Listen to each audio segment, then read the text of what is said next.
Tonight, after a heated protest, some teachers and their union are speaking out about safety. That story, and final details are being worked out on the province's air ambulance system, and it could spell good news for Gander. Gander is a going concern when it comes to the delivery of the air services. That story tonight on Here and Now. Firing their leader has some members of this church outraged. The congregation as a whole are very fond of Catherine. They say they want their dean and rector back. I'm Layla Baudouin in Corner Brook, and that story is coming up. The Women's Work Festival is in full swing this week, highlighting playwrights in St. John's and their works in progress. We'll have that story coming up. This is CBC Here and Now.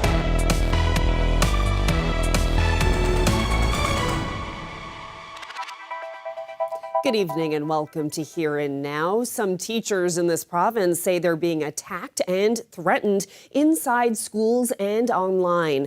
The province's Teachers Association is launching a campaign to support school staff after incidents this week when some protesting parents entered schools to air their concerns. Heather Gillis reports. More than rain clouds hang over this high school in Carbonear. Controversy is lingering as upset parents and some students entered the school Wednesday to confront staff. This heated incident is over bathroom check policies, where some parents allege teachers were peering into stalls, but others online argue that teachers are monitoring for vaping. Teachers say supervision is part of the job. Many teachers are being slandered, threatened, and attacked with harmful misinformation on social media. This advertising campaign is asking people to be mindful of what they see, share, and believe online. When our schools become places of standoffs, that is very worrisome. NLTA President Trent Langdon says incidents like this are making teachers feel overwhelmed, vilified, and it's hurting their mental health. There's taunting, there's threats, there's accusations, there's misinformation, lies. And my plea is right now to the public is those who are decent and civil in public society to step up and say, no, this cannot happen, and don't easily press that click button and say, yes, I like it, or I'm going to forward it on without knowing the full details. There is a real push from the far right now to try and intervene in some of the activities that are going on in our schools. There's an attack on diversity, an attack on welcoming environments, and that needs to come to an end. The province's school board says schools are not public places and people aren't allowed in without permission. They say it's an offense to trespass, disturb, interrupt, or intimidate on school grounds. Laws that Education Minister Crystal Howell says will be enforced. And we will be enforcing that act and continuing to protect the integrity of our schools while respecting people's right to do whatever it is they feel they have to do. If that's a protest or a demonstration, then there are respectful ways and appropriate ways to do that also. Howell says safety in schools is a top priority. This assault on our institutions, then what's to keep us from spiraling into anarchy? We have to be very careful and cautious how we address these issues, especially when we're putting this demonstration in front of our students, our children, our future, who are looking to us for direction. Meanwhile, both teachers and the education minister worry that this current climate and increasing incidences at schools will drive teachers out of the profession. Heather Gillis, CBC News, St. John's. Well, to politics now. Speculation about Yvonne Jones' political future is over after she announced earlier today that she won't be running for the province's Liberal leadership. In a statement released just before noon, the longtime member of Parliament for Labrador says she did consider entering the race but has decided to opt out. In January, she had already announced that she won't be seeking re-election in the upcoming federal election. Jones has served in elected politics at the municipal, provincial, and federal level since the early 90s. She's the latest politician weighing in on the race to replace the outgoing Premier, Andrew Furey. So far, John Hogan and John Abbott have officially declared their intention to run. Well, the province is getting closer to a fully integrated air and ground ambulance service. The head of Newfoundland and Labrador Health Services gave an update on what Gander's role might be in it. Here Now's Troy Turner reports.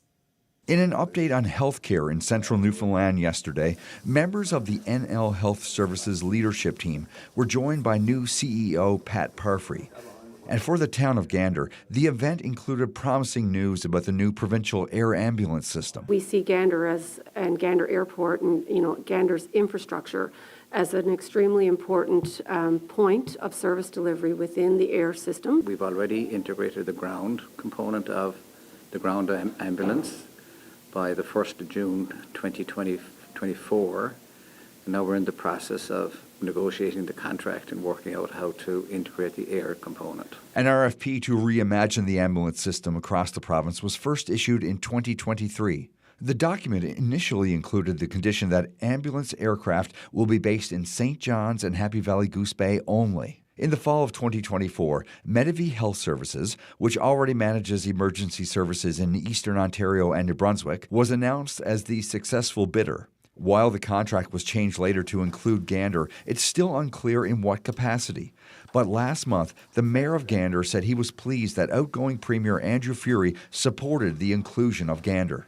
I've been comfortable with the position that the Premier has been taking as he got more and more directly engaged in this, and his commitment that there is a much more substantial role for Gander in his view in air ambulance going forward than what perhaps it was recommended or even referenced in the terms of reference of the RFP that went out. NL Health Services says improvements to the road ambulance system since its integration last summer have been plentiful, and they expect the same results for the air ambulance service. It's a big job to look across the landscape, understand what the needs of the province are, and that's, the quality of the system, managing risk in our emergency medical system, and figuring out where are the best places to position our bases for ground and for air. And there's no doubt in my mind that there will be a role for Gander to play, and it will be an important one. Chisholm says she expects the final details of the air ambulance system to be worked out in April or May.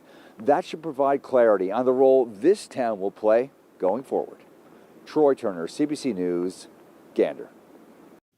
Well, now to Corner Brook, where the firing of a popular dean has sparked outrage among the Anglican congregation.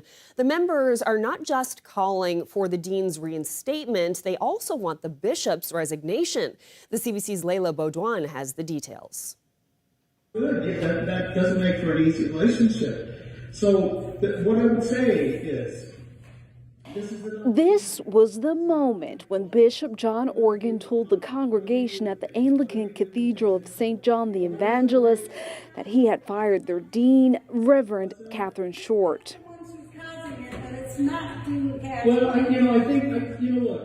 It was an affront to them, not just to me. As you're standing expecting your bishop to preach on the gospel, this is what he does instead. Short wasn't at that mid-January church service. She had found out via email days before that the bishop was revoking her license. I would never have believed 2 months ago that any of this would happen anywhere in the Anglican Church of Canada, let alone to me. Short says in a meeting earlier that month with her and the vestry, or the church committee, Organ said he had concerns about Short and allegedly toxic church culture, but she and members of the vestry say he wouldn't go into detail. The phrase "don't tell" just kept coming up. Short says she left that meeting because she felt triggered, because she had been given a similar message from the bishop before, when she was battling cancer in 2020 and was told to come back to work or face being replaced. Short's firing has not gone over well with the congregation. Several people have left the church, including all 9 members of the vestry. She was it. She had it all, and she satisfied us, but apparently not the bishop. We felt we had no other recourse but to make the issue more public. Deborah Howe and Glenda Seaborn helped organize this peaceful protest, and they say they've reached out to all levels of the Anglican Church of Canada for help, but to no avail. This has been thrown at us, and we certainly have the sense of responsibility now to deal with it, but it's a hard undertaking. The church's governing body says it's aware of the situation, but that it has no jurisdiction in the matter. Bishop John Organ isn't talking, but sent a statement instead, saying he continues to hold out hope that a mediation will occur soon. But Short says she won't meet with the bishop. Instead, she filed an abuse complaint with the Anglican Church of Canada, saying her firing was unjust. But I've actually been working with the counselor through all of this, and in one of our sessions realized that as I'm trying to describe what I'm feeling, I couldn't use anger, and I felt like anger is an emotion that had been stripped from me because of what Bishop John said, and it was literally here in my throat. The church community say they want action, and for many of them, that means getting their dean back. Layla Beaudoin, CBC News, Corner Brook. Well, March 8th is International Women's Day, and in St. John's, that's also marked by the annual Women's Work Festival. It's a platform for female playwrights to promote their plays in progress. One St. John's woman is reading her play tonight, and as she tells the CBC's Maddie Ryan, the local theatre gave her a home after moving to the city in 2017. I feel like we need to start seeing women as equals. We should approach everybody as humans, you know, as individuals, and not tied to some label. Because we're here in Canada, I would focus on, you know, the modern problems that we face as women here.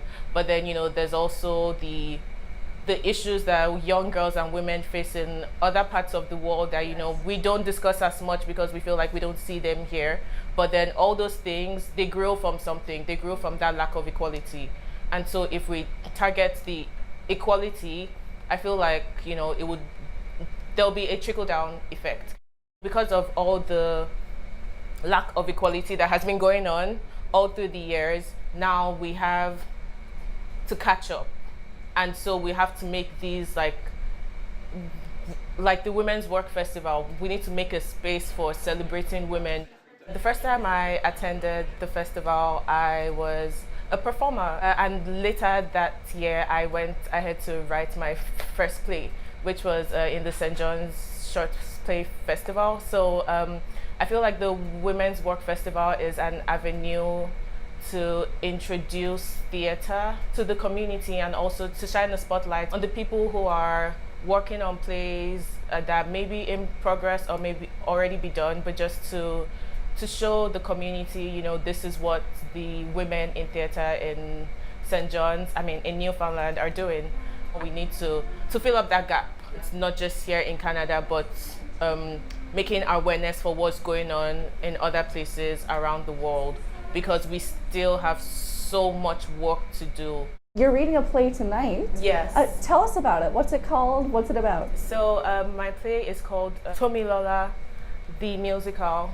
It's about this Yoruba princess, and it's set in the 1890s, which is pre-colonial Africa. It has a lot of serious aspects just because of the time it was set in, and like and what was happening in West Africa, Nigeria to be precise, at that time. And but it also has a fun element of romance and just some little bit of humor here and there. Come watch the show. Come watch the show. Well, we've got a lot of weather happening today. An area of low pressure bringing some mild conditions to all of the island, with periods of rain this afternoon. And we do have some of that mild air making its way up across parts of Labrador as well. Things have changed over now to rain for most of the Big Land. We've got a cold front moving through, and that is all going to change. We're going to start to see that tonight across the island, with rain changing to snow, and then the potential for some squalls again tomorrow for parts of the island. And then we've got cold weather expected across the island and across parts of Labrador as we head through the weekend. I'll break it all down for you coming up a little later.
Mary Brown's Chicken has hundreds of stores across the country and can be even found in the UK and Mexico. The fast food chain started in this province, and as the CBC's Daryl Roberts found out, it now has its sights set on more international expansion.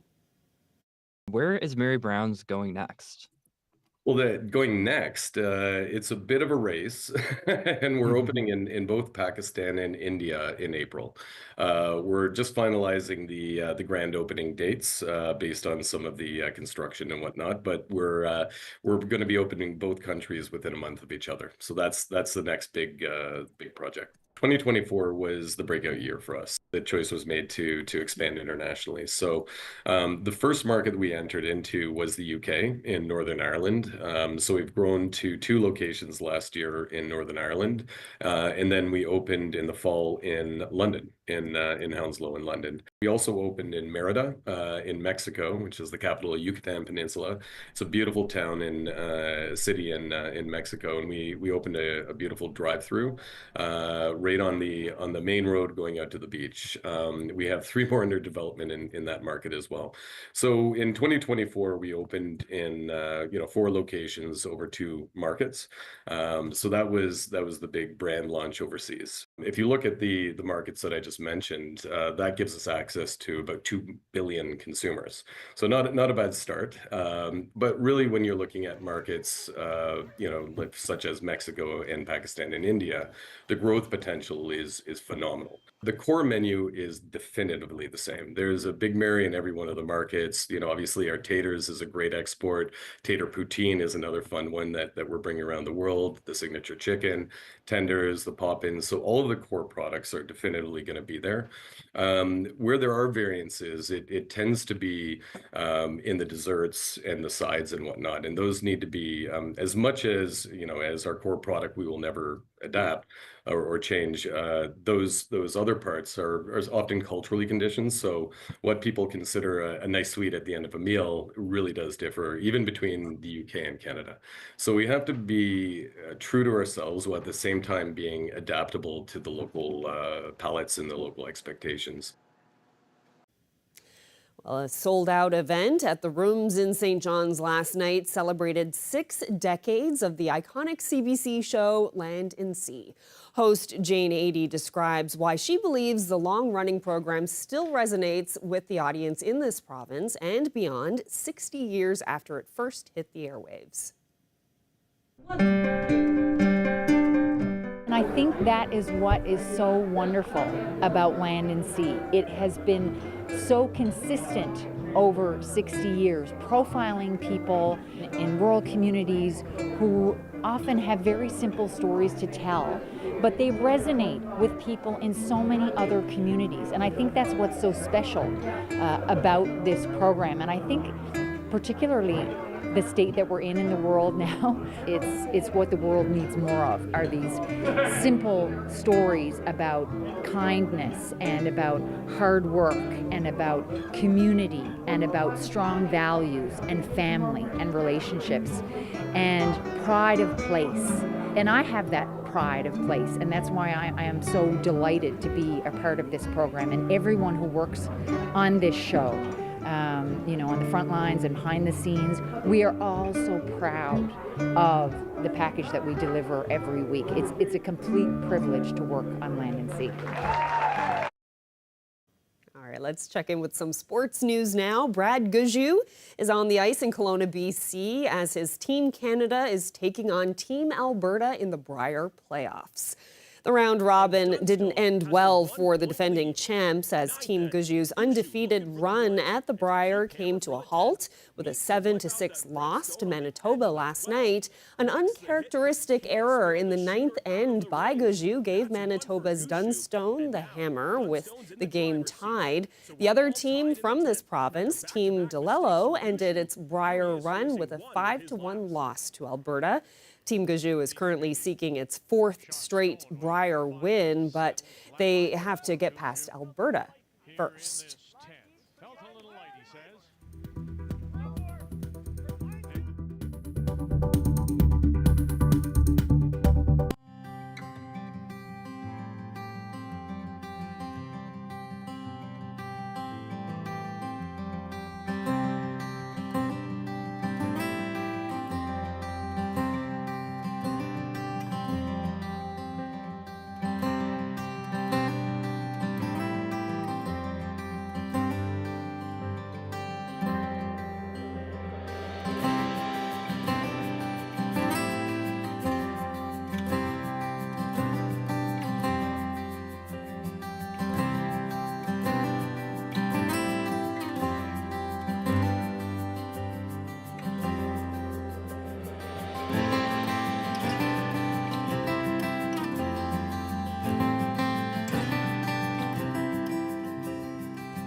Well, Ashley, a sign of spring coming this weekend. Yep, we made it. The daylight saving time starts this weekend. We officially spring ahead. Let's take a look at what happens. Well, I think we all know what happens because everything else does it for us now. But we are at 2 o'clock in the morning on Saturday. We will turn those clocks ahead, and so we will lose an hour of sleep. But we gain that extra hour of daylight at the end of the day. So now our sunsets will be after 7 p.m., which will be nice. And then spring will officially arrive by the time we head a little later in March 20th at about 6:30 in the morning. We will see the official spring equinox. So that means that basically we're looking at the exact same time, about 12 hours of daylight and 12 hours of nighttime. So that's something to look forward to, that's for sure. We've had a little bit of spring teasing weather for sure, with the temperatures much milder today across a good chunk of the island, starting to move in for parts of Labrador as that milder air continues to push north.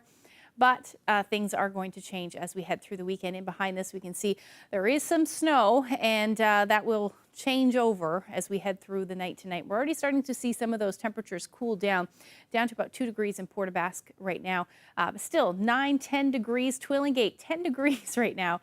And then we have those temperatures starting to warm up across the Big Land as well. Happy Valley Goose Bay now officially over 1 degree, or over 0 degrees rather, at +1. Mary's Harbour sitting at 3, and Cartwright, you are currently sitting at 6 degrees. Now, we do have some windy conditions as well. About 76 kilometer per hour winds right now in St. John, 70 in Bonavista Vista. And there's still a wind warning on the west coast of the island. I do anticipate that that will end in the next little bit. And we still have that rainfall warning in place as well, from the Canaveral Peninsula through to the Burin and southern Avalon. We are still seeing some of that heavier shower activity, a little bit more offshore there. Likely going to see that move over, at least scrape potentially the eastern half of the Avalon as we head through the next couple of hours. But things will change as those temperatures drop tonight. Environment Canada still has a number of warnings up across Labrador as well. Winter storm warning along the strait. You will see, once you see that change over to snow tonight, you're going to be seeing snow and blowing snow through a good chunk of tomorrow. Wind warning for Cartwright, still have freezing rain warnings in place along the coast. And then the snowfall warning is in place for Lab West. So what is going to happen is we will see the warm air continue to push north tonight across Labrador, and then this cold air will wrap in back around. And as those temperatures drop across the island, we will start to see that rain change over to snow just after midnight, and then continue by the time we get into tomorrow morning. Most of the island will be seeing that snow, with rain continuing for southeastern portions of Labrador. Eventually, that cold air will move back in through the day, and you will see your transition through to snow. And then we've got some colder air and a recipe for some snow squalls. That potential will exist for the west coast along southern Newfoundland, and then even the Avalon. There's potential in the metro area. We will see some squalls as the day goes on as well, because it is going to be very windy tomorrow. Those winds will be gusting as high as 80 to even 100 kilometers per hour for parts of the island, and then coastal areas of Labrador as well, hence those wind warnings for you. You're basically going to see snow continue through the day on Saturday, and eventually we'll see a bit of relief by the time we get into early Monday, it looks like at this point. So as far as snowfall amounts go, this is likely overdone, but probably 10 to 15 centimeters possible for those of you towards the southern areas of the south coast of Labrador. And then in some of the squalls, we could see as high as that, but it is going to be fairly wet snow. Overall, tonight, our temperatures will cool down. We'll be hovering around the 0 degree mark or a little bit below, continuing to see those windy conditions again, southerly winds gusting upwards of about 80 kilometers per hour in the east. And then for tomorrow, The eastern part of the island will see temperatures a couple of degrees above zero, but again, island-wide, southwesterlies will be gusting between 80 to 90 kilometers per hour, and then a little cooler for the western portion of Labrador, and eventually you will see your temperatures cool down across the big land. But we'll have the long-range forecast coming up a little later. Thanks, Ashley. The Canadian Coast Guard today provided an update on the vessel that ran aground near Lark Harbour almost 3 weeks ago. There's still no timeline as to when the MC Baltic will be removed, and crews are focused on cleaning it up before clearing it out. TNT Salvage is continuing their assessment of the MSC Baltic 3 as sea conditions allow. They have confirmed that the vessel has suffered significant structural damage with several hull breaches, leading to water ingress in 3 of the 5 holes in multiple tanks, as well as the engine room. The vessel now sits firmly on the seabed. Based on these initial salvage assessments provided by MSC, the vessel cannot be safely refloated at this stage. The immediate focus of salvage efforts is on the removal of the fuel and the cargo. Regarding the fuel, we know that the vessel has 1,710 metric tons of heavy fuel and marine gas oil on board.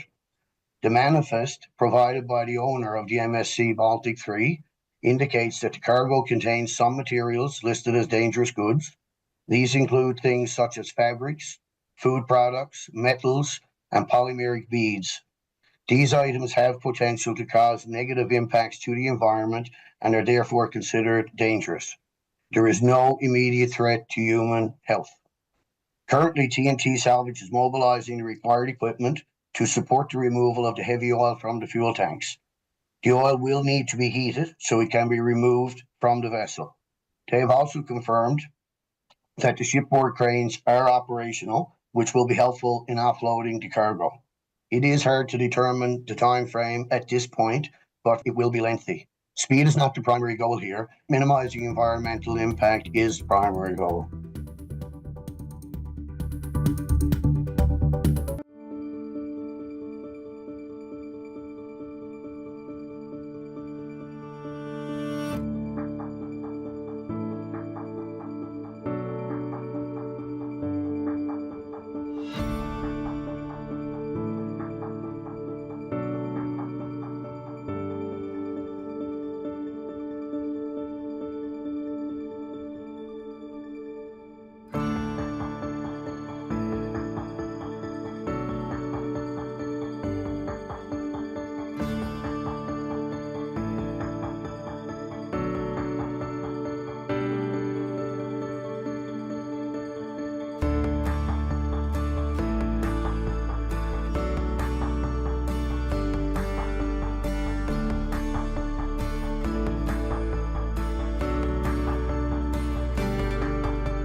Well, we've had a number of storms this winter season, and every time nasty weather hits, that affects the number of people who donate blood. I'm here at the Canadian Blood Services with Gord Skiffington. So, Gord, can you talk about how the levels are in terms of how many people are coming in to donate blood this year? Exactly. So, the demand for blood and plasma is actually increasing, and we currently do not have enough blood donors to meet this increasing patient need. So we really need to get Canada's blood pumping. Across the country, we see about 230 new donors every single day.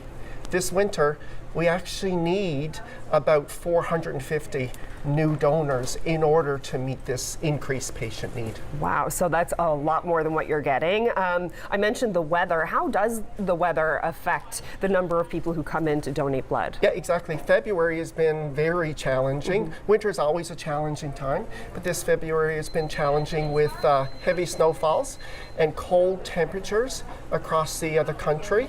And as a result, we've seen hundreds of cancellations of blood and plasma appointments across the country.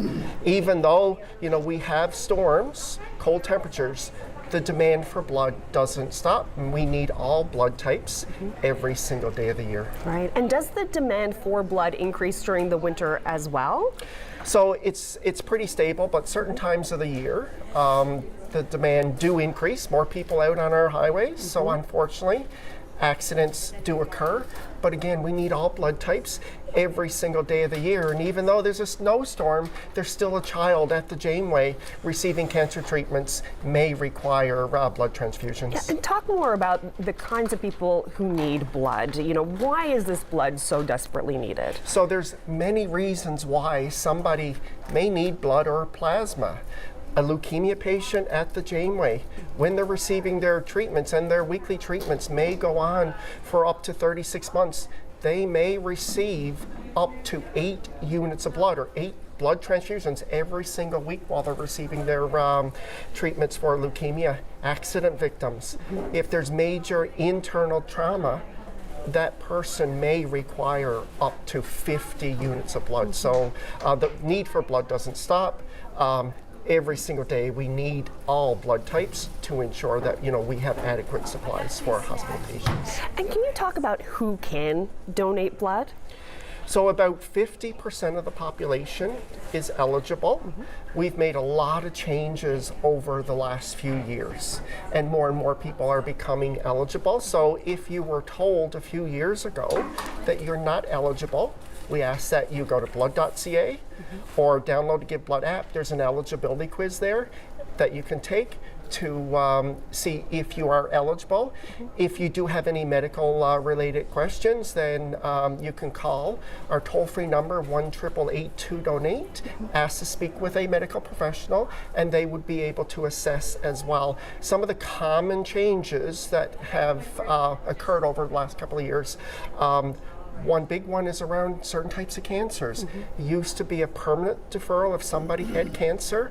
Now certain types of cancers like prostate cancer, colon cancer, breast cancer, if the person's been in remission more than 12 months, he or she may be able to donate blood. Another big one is around the mad cow disease. So a lot of people that lived in the UK between a certain time frame were told that they could no longer give blood because of the risk of mad cow disease. And not last December before, we actually made a big eligibility change around mad cow disease. And now people who lived in the UK between those that time frame may now be eligible to give. And I know that here, MUN has a campus in Harlow. So a lot of students who went to Harlow for 3 months was permanently deferred from donating blood. So now we're welcoming those people back. So that's just a couple of examples. There's been many changes over the last couple of years. So again, I can't stress the importance enough about people going online to take the eligibility quiz to see if now he or she would be eligible to give. You and I have had this conversation A few times. You've been working with Canadian Blood Services for a long time, delivering the same kind of message. There seems to always be this need for people to come in and donate blood. Just give us your pitch. What do you say to people who may be like, oh, I don't know if I have the time, or maybe on the fence about coming in to donate blood? What is your pitch to get people to come in here and roll up their sleeve? The need for blood never stops. There's a big misconception out there. People think that there's all kinds of blood supplies. It's not the case. We operate on a 3 to 5 day supply. And just think, it could be one of your neighbors, one of your family members who would need a blood transfusion, or even yourself tomorrow. So how do you tell that patient at the Janeway that they know they can't receive their treatment because nobody had the time to come into a donor center to donate a unit of blood? And it's very easy. It takes less than an hour. I was in on Friday. The whole process, I was in and out within 30 minutes.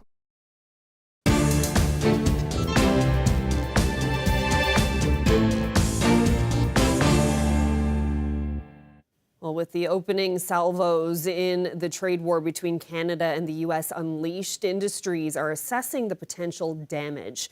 The CBC's Nicholas again takes a look at the impact on construction in Atlantic Canada.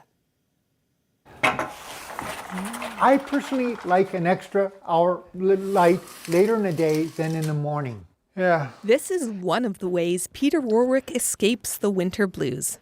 But in his house, for years, something else stays the same. One in my kitchen, one in my bedroom, I leave on daylight time. If I'm doing dishes... In other words, he doesn't fall back an hour in November. A move he says helps his mental health. In late September, early October, I will crash emotionally. I'll get depressed.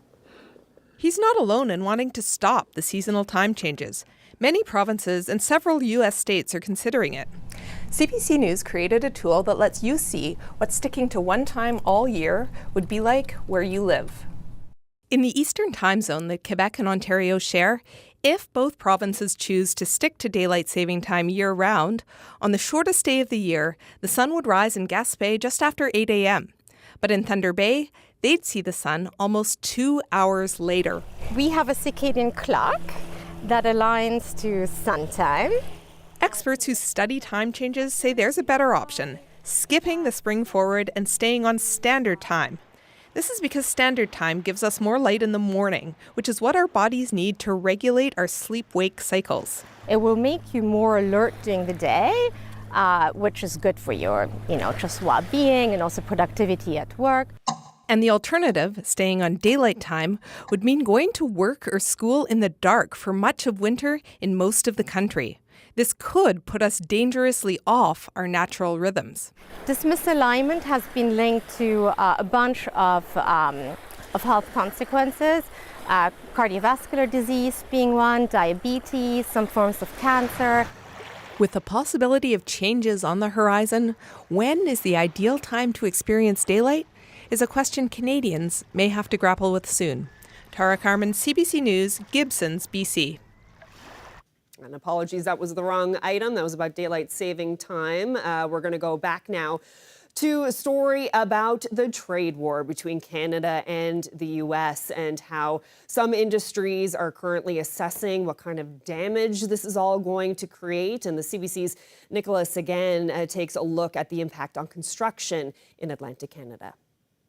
People in the construction industry say it's a scramble trying to keep up to the ever-changing tariff landscape. They say there are two impacts. One is on exporters and those who build in the States. But they say the bigger impact is caused by Canada's counter tariffs. These are tariffs on $30 billion worth of American goods. Duncan Williams of the Construction Association of Nova Scotia says he estimates around 40 to 60% of construction materials in the province are imported from elsewhere, and he says a majority of that is coming from the States. The counter tariffs apply to things like plastic building materials like flooring, lumber and wooden building materials, and appliances for kitchens and bathrooms. Williams says contractors just can't eat these costs. Their profit margins are already too thin. So he says the impact will be on the consumer, so the renter, the homeowner, the retailer. He says the goalposts are just constantly changing, and this is impacting future projects. You know, we don't have any predictability, and of course the current administration of the U.S. Is changing its requirements and terms on a day-to-day basis, and frankly probably on an hour-by-hour basis right now. So just as we think we're starting to turn a corner and reach, some conclusion, the rules of the game continue to change, and that's a direct result of President Trump. He says this is pushing the industry even more towards making interprovincial trade easier. The industry in PEI is saying similar things. There's uncertainty, there's a lack of information, and the counter tariffs are impacting them the most. This is just pushing the industry to look for new markets. We don't know until we go searching. I think it's tremendously important to go after that next, material supplier in other jurisdictions. Sanderson says he's concerned, but he's hopeful we could come out of this stronger. He says Canada has gone through issues like this before, and we are resilient as a country. Nicola Sagan, CBC News, Halifax. Well, I think now.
Land and Sea has been telling the stories of this province for 60 years.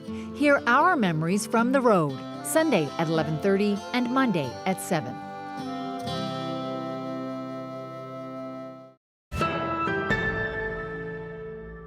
Well, it's Friday, so let's find out who's celebrating. Happy 58th wedding anniversary to Norman and Maude Dix of Springdale. Congratulations to Anne and George Keane of Badgers Key. They're celebrating 60 years of marriage. Happy anniversary to Leonard and Melvina Party. They've been married for 57 years. It's a golden anniversary for Lou and Judy Reed in Rocky Harbor. Happy 59th anniversary to Bert and Shirley Avery in Mount Pearl.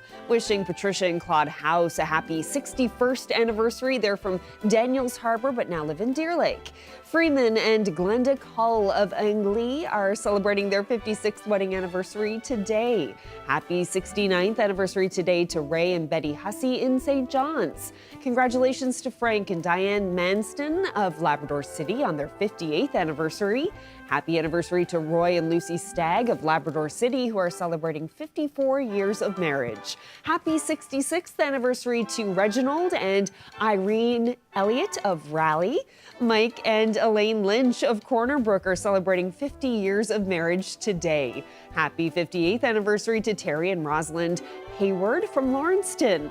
Now to some birthdays. Loretta O'Toole is celebrating her 97th birthday this week in St. John's. Wishing Mildred Bungie of Corner Brook a happy 93rd birthday. Birthday greetings going out to twin sisters Verinia Hodder of St. John's and Georgina Budd of Grand Bank. They just turned 93, and Verinia is the mother of our very own Carl Hodder here at CBC. Best wishes to Margaret Spencer of Marystown, who just turned 93 as well. Wishing Will Temple of Sunnyside a happy 91st birthday. Birthday greetings going out to Florence Breen, who turns 96 today. Major Ray Stratton turns 99 today. He's living in St. John's. Happy 90th birthday to Mona Ryan of Renews, now living in Prince Edward Island. She celebrates this Wednesday. Happy birthday to George Chafe, who's celebrating his 90th birthday. Happy 95th birthday to Jean Dix this Sunday. And happy 96th birthday to Elizabeth Hodder in Clarenville. We were tasked with finding a coastal town where Cobell grew up. And Jess, our cinematographer, brought up Newfoundland. Jess had done a film years ago in Fogo Island, and she's like, we gotta go see Fogo Island. And Ben and her and I did. We went up with Ryan, and everyone just loved it. It was really incredible filming that. Just the landscape itself. It was just so cinematic. We were at this place in the world that was so hostile of an environment, and it was interesting that Harmony had grown up there. It was so cold, and icebergs are floating by. Oh, cannot wait to see this episode. It's not every day you get to hear Patricia Arquette talk about the Bonavista Peninsula. The award-winning actress was one of the many stars who filmed an episode of the Apple TV Plus show Severance in this province. Yeah, crews came to Bonavista, Keels, and Port Union last year to film the 8th episode of the show's 2nd season, which airs tonight. Yes, the show is directed by Ben Stiller, who spent time in the region as well. It's a good show. I'm enjoying that one, I must say. You haven't watched it I yet, guess I'm going to have to add it to my list. Yeah, even just to see that. Exactly. How beautiful was that? The Yeah. cinematography with that was Stunning. gorgeous. Yeah. Stunning. Well, I mean, it's a good landscape. So It really is. It really is. I'm sure, it's getting lots of productions come here. Yeah. And Yeah, it's great. Lots of beautiful things to shoot. Okay, so speaking of beauty and the outdoors, Yeah. Not going to be so beautiful this weekend, right? No, not really. As we head into Sunday, things will get a little better, which will be nice. Let's take a look at what's going on. We're going to return to a more winter-like pattern, at least for the next couple of days. Now, through the overnight on Saturday, it looks like another little disturbance will move through and potentially affecting eastern Newfoundland. At this point, by Sunday morning, we may see that change over to rain for a good chunk of the Avalon, and then keep that snow for the east, but it moves through fairly quickly, and in behind that we should actually see some sunshine into the afternoon. But unsettled day right across the island as we head into the afternoon. Labrador as well. you're still looking at the potential for some flurries. And as that little area of low pressure moves a little bit further north, it may scrape the southeastern portion of Labrador as well.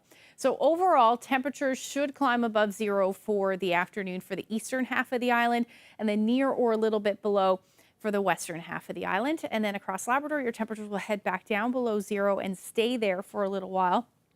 And that will be the story for the north and the west as your temperatures sit between -10 and -13 as your daytime highs. Now, as we head into Monday, that area of low pressure moves off, but we're still looking at the potential for some onshore flurries for the west coast, southeastern portions of Labrador. You're still going to see some flurries, and then potentially again along southern areas of the island.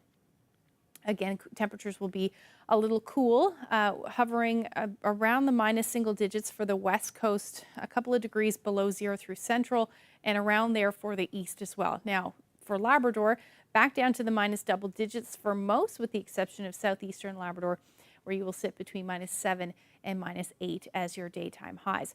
Now, another warm up will come. We'll hang out into the minus single digits through Tuesday, but Wednesday, looking at temperatures climbing again, with some rain and snow in the forecast again, and that will be what happens through central and western portions of the island, around 4 to 7 degrees by the time we get into Wednesday, but a fairly nice stretch of weather there for central. And then for Labrador, you are looking at your temperatures back down to the minus double digits for Monday, but back into the minus single digits towards midweek. And then pretty much the same little roller coaster ride for Western Labrador, still below zero, but feeling a little nicer there midweek.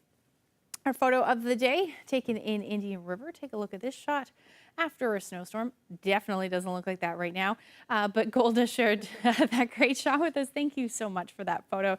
And you have any adventure photos from the weekend? We'd love to see them. You can send them to my Facebook page or email them to nlphotos@cbc.ca. Shot. Yeah, you're right. Definitely does not look like that right now. It's pouring rain all day today. Couldn't believe it. I was driving on the highway today. We were out in Harbor Grace for a story, and just the whole drive back, it was pouring. Couldn't believe it. Yeah, it's taking the snow, which, I mean, you may or may not be happy about, but yeah, we'll see. At least it was warm. Yeah, exactly. 7 to 10 degrees today. That's incredible. Yeah, it really is. Yeah. All right, well, hope you enjoy your weekend. Thank you so much for watching.